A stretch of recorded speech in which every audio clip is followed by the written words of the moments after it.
흥얼흥얼 콧노래가 절로 나오는 계절 봄입니다. 그런데 콧노래는 안 나오고 콧물 재채기가 심하게 나오는 분들도 있습니다. 바로 알레르기 비염 환자인데 매년 이맘때 꽃과 함께 찾아오는 불청객, 봄철 알레르기 비염의 증상과 대처 방법 한번 알아보겠습니다. 예, 동아대병원 가정의학과 한성호 교수 전화 연결돼 있습니다. 교수님 안녕하십니까? 예, 안녕하십니까. 안녕하십니까. 알레르기 비염 얘기하려니까 미세먼지 나쁨 수준이네요. 딱 오늘입니다. 예. 아니 그 미세먼지 이렇게 노출되면 저는 이렇게 보이질 않으니까 이게 어떤 증상들이 나타납니까? 일단 지금 제 목소리가 굉장히 좀 멋지게 바뀌지 않습니까? 예. 제가 이 봄철 요때만 되면 목소리가 이렇게 바뀌는 알레르기 비염이 같이 있습니다. 멋지게 바뀌는 비염이에. 그 비염이 이유가 가득한, 비음이 그렇죠, 가득한. 그 네. 예. 이 미세먼지가 급성으로 노출될 때는 기도의 자극으로 기침이나 호흡곤란이 생길 수 있고 비염 같은 알레르기 반응도 일으킬 수 있습니다. 그리고 만성으로 노출될 때는 폐기능이 감소하고 최근에는 뇌졸중과 연관되어 있다는 보고가 있을 정도로 사망률을 높일 수도 있습니다. 예. 특히 이제 심장이나 폐질환자, 아이와 노인, 임산부들은 미세먼지 노출에 대한 영향이 더 큰 것으로 보고가 되어 있기 때문에 더욱더 주의가 필요합니다. 네. 봄철 알레르기 비염에는 마스크가 약이다라는 말이 있던데 말씀 듣고 보니까 뭐라도 이래 좀 맞고 다녀야겠다라는 생각이 듭니다, 교수님. 우리가 이제 마스크는 코로나 상황 때문에 굉장히 저한테 익숙함에도 불구하고 최근에 보면 마스크를 제대로 쓰지 않는 분이 계신데요. 네. 방법적으로 다시 한 번 더 말씀드리면 미세먼지 차단에는 사실은 마스크가 가장 효과적입니다. 예. 그런데 아무 마스크나 쓴다고 효과 있는 것이 아니라 우리 늘 했던 KF95, 94 또는 80 이런 게 있지 않습니까? 네. 우리가 이제 걸러내는 수준을 말해 코리아 필터라고 표현하는데 이 수치가 높을수록 당연히 효과가 좋습니다. 그런데 이 부분도 꼭 자신한테 맞는 마스크, 크기도 맞는 걸 써봐야 되고요. 코 주위에 조임을 요즘에 거의 안 하시는 분이 많습니다.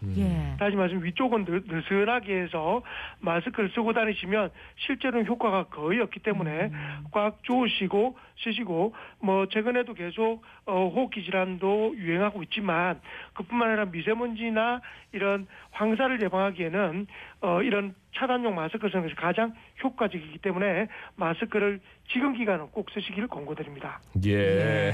아니 근데 요즘 좀 더워요. 그래서 마스크 쓰는 게 좀 녹록지가 않습니다. 예. 근데 일부러 끼시는 분도 있는데 더워가지고 그냥 다시 열고 그냥 뛰어다니다가 아유 뭐 그냥 하지 하는데 그러다 이제 미세먼지 때문에 재채기하고 콧물 나오고 그 봄철 알레르기 비염 증상이 콧물 재채기 감기 뭐 비슷합니다. 감기와 비염 어떻게 구분합니까? 몇 가지 점으로 우리가 감기와 비염은 구분할 수가 있습니다. 일반적으로 감기는 한 일주일 이내에 보통 낫거든요. 네. 그런데 비염의 특징은 만성화되는 특징을 가지고 있습니다. 그래서 급성으로만 하는 것이 아니라 뭐 저같이 이 기간만 되면 뭐 1, 2주 정도 계속 몇 주 정도 고생하는 경우가 있다는 게 큰 차이고요. 그리고 감기는 보통 오한이나 발열 같은 전신 증상을 같이 동반하게 됩니다. 비염은 보통 코에 염증이 있는, 그러니까 콧물이나 코막힘 그리고 눈 주위의 가려움 같은 국소 증상을 주로 호소하게 되고요. 콧물도 비염은 맑은 콧물을 주로 계속하나 감기의 경우는 맑다가 좀 누렇게 변하는 그런 경우도 있기 때문에 구분할 수 있습니다. 예, 비염은 아무래도 좀 오래 가니까 더 불편한데 이 알레르기 비염은 맑은 콧물이 주 증상인지 또 누런 콧물이 나오면 비염이 아니라 축농증인지 이거 좀 헷갈리거든요. 예, 맞습니다. 이 부분도 굉장히 중요한 정보일 거라고 생각하는데요. 누런 콧물이 나는 정도, 이제 맑은 콧물에서 누런 콧물로 바뀔 때는 우리가 감기를 첫 번째로 의심하지만 이게 이제 세균에 감염이 되거나 하면 냄새가 나는 콧물이 나는 경우가 많습니다. 이런 콧물이 오랫동안 지속한다면 축농증, 이게 이제 어려운 말인데 옛날 부비강염이라고 표현하는 축농증을 의심해야 되고요. 이제 알레르기 비염은 주르륵 흐르는 맑은 콧물이 주증상이기 때문에 세균 감염에 의한 오래진 콧물이 냄새까지 난다. 이러면 축농증을 의심하고 적극적으로 치료하시는 게 좋습니다. 자기 코에서 자기 콧물 냄새. 근데 코가 막히면 냄새가 안 나지 않습니까? 아닙니다. 이게 코가 막혀도 축농증이 심한 분은 이 끈적끈적한 콧물에서 코를 풀 때 냄새가 싹 느껴집니다. 아유, 예. 그게 특징적인 좀 차이라고 볼 수 있죠. 예. 그 좀 이렇게 좀 막혀 있는데 폐쇄된 공간 뭐 이런 데 들어가면 맑은 콧물이 좀 줄줄 나오는데 아무래도 좀 환기를 안 해서 그런가요? 어떻습니까? 이때는 사실 그 방에 특별한 물건이 있는지를 잘 보시는 게 중요합니다. 예. 이게 뭐냐면 우리가 맑은 콧물이 다른 곳은 괜찮은데 그 방에서만 좀 심해진다면 혹시 그 방에 알레르기를 일으키는 물질이 있는지를 보셔야 되는데요. 대표적으로 어떤 식물류, 꽃이 피는 식물류인 경우도 많고요. 예. 그리고 그 방에 에어컨이나 또는 공기청정기가 제대로 필터를 청소하지 않아서 먼지가 발생하는 경우가 꽤 많습니다. 그래서 그 방 가서 뭐 이렇게 에어컨을 켜면 콧물이 주르륵 나온다. 네네. 그러면 에어컨의 필터가 가장 큰 문제다 할 수 있기 때문에 이것도 조금만 주의를 기울이시면 충분히 예방할 수 있습니다. 예, 청결이 중요할 것 같다라는 생각이 드는데 이 비염은 난치성 질환인지 그렇다면 치료는 어찌해야 되는지 궁금합니다. 비염은 결국은 이런 이 비염을 일으킬 수 있는 알레르기 물질을 피하는 것이 원칙입니다. 예를 들어서 뭐 꽃가루 날릴 때는 꽃가루가 많이 날리는 곳을 피한다든지 등등을 하는 것이 제일 좋고요.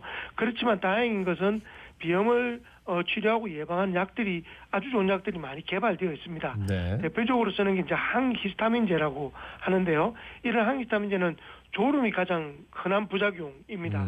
이런 부분만 좀 조심해서 약을 미리 쓰거나 조심하면 도움이 될 수가 있고, 그리고 코에다 직접 뿌리는 분무제도 효과가 있을 수도 있습니다. 근데 이제 이런 부분도 굉장히 심하고 또 코막힘 심하거나 일상생활을 거의 못할 정도로 힘들다 하면 이비인후과적으로 수술 치료를 권고하기도 합니다. 점막을 일부를 제거하는 수술을 하게 되면 오랜 기간 이런 콧물이 흐르는 증상 또는 코막힘 증상은 예방할 수 있기 때문에 아주 힘들어하시는 분들은 수술적 치료도 고려해야 될 것 같습니다. 예. 알레르기 비염이 좀 자연적으로 치유되기도 합니까? 어떻습니까? 다행스럽게 이렇게 알레르기 비염 같은 알레르기 질환들은 저절로 낫는 경우가 대부분입니다.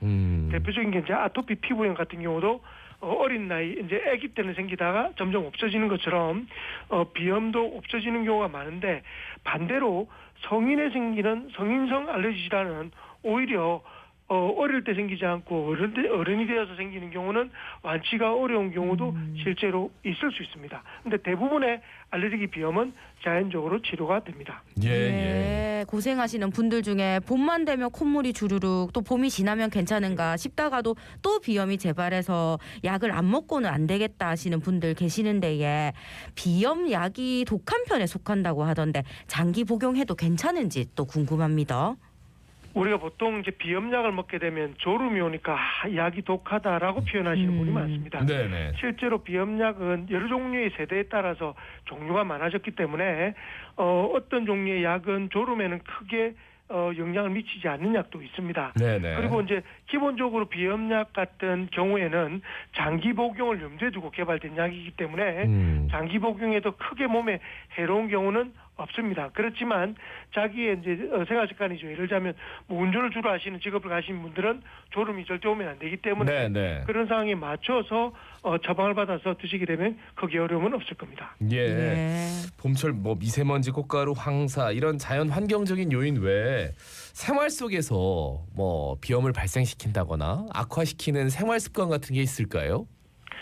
이게 환경 요인을 잘 관리하는 게 중요한데요. 아까도 말씀드린 것처럼 모든 필터를 청소하는 습관, 공기청정기, 에어컨 이런 걸 몇 년 동안 청소하지 않으면 비염을 심하게 만들 수 있습니다. 네. 그리고 코점막이 촉촉할수록 좋아지기 때문에 습도 관리, 다시 말해서 빨래를 널거나 또는 숯에다가 물을 부어서 이 방공기를 좀 촉촉하게 만드는 습관 자체는 비염을 예방할 수도 있고 거꾸로 안 하게 되면 악화시키는 그런 습관이 될 수 있습니다. 예.